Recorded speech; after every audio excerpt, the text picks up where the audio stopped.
সম্মানিত সাংবাদিক বন্ধুগণ, আসসালামু আলাইকুম রহমতুল্লাহ। আমি বেশ কিছুদিন পরেই আজকে আবার আপনাদের সামনে হাজির হয়েছি। মাঝখানে আমার হার্টের স্ট্যান্টিং ছিল, সেই জন্য কিছুদিন রেস্টে ছিলাম। তো আপনারা দেখেছেন যাওয়ার সময় যে ইউরোপীয় ইউনিয়নের একটি হাই লেভেল ডেলিগেশন আজকে আমির জামাতের সাথে সাক্ষাৎ করতে আসছেন, এবং সেখানে ইউরোপীয় ইউনিয়নের ডেপুটি চিফ যিনি ছিলেন তিনি এটাকে লিড করেছেন, এবং বাংলাদেশি ইউরোপীয় ইউনিয়নের যিনি অ্যাম্বাসেডর তিনি এখানে উপস্থিত ছিলেন। দীর্ঘ সময় ধরে আলোচনা হয়েছে।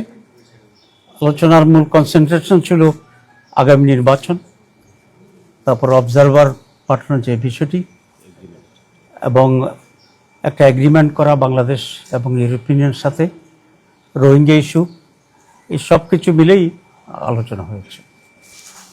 আমরা বলেছি যে বাংলাদেশে একটা ফেয়ার এবং ক্রেডিবল ইলেকশন অত্যন্ত জরুরি, কারণ বিগত 55 বছরে বাংলাদেশের যে ক্রাইসিস তৈরি হয়েছিল এর অন্যতম প্রধান কারণ ছিল সুষ্ঠু এবং সঠিক নির্বাচনের অভাব। এবং আমরা এটা দৃঢ়ভাবে বিশ্বাস করি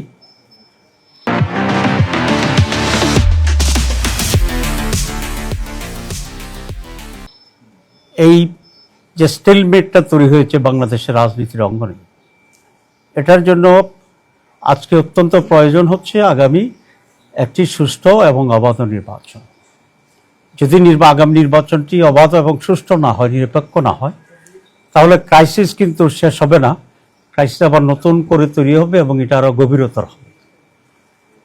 আমরা এটা তাদেরকে স্পষ্ট বলেছি এবং আমরা আশঙ্কার কথা বলেছি। গত 1-2 সপ্তাহ ধরে বাংলাদেশে সরকার এবং আমাদের ল এনফোর্সিং অথরিটি যারা আছে, ইনক্লুডিং সেনাবাহিনী, যেভাবে একটি বিশেষ দলের প্রতি ঝুঁকে পড়েছে এবং প্রশাসন যেভাবে একটা দলের আনুগত্য দেখাচ্ছে, এতেই আশঙ্কা তৈরি হয়েছে যে আগামী নির্বাচনটি কি আবার পাতানো নির্বাচন হবে কিনা, অতীতের নির্বাচনগুলোর মতো। আমরা মনে করি এর ধরনের পাতানো নির্বাচন বাংলাদেশকে ধ্বংসের দিকে নিয়ে যাবে। আমরা ইলেকশন কমিশন, গভর্নমেন্ট এবং অল আদার ইনভলভ অথরিটির কাছে আবেদন করি তারা যেন এখনই এ ব্যাপারে নিরপেক্ষ হয় এবং বাংলাদেশকে সেভ করার জন্য তারা ভূমিকা পালন করে।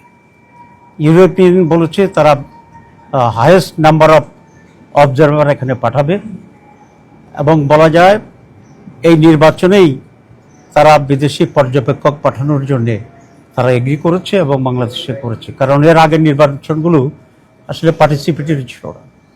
আমরা বলেছি আমরা এটাকে ওয়েলকাম করি।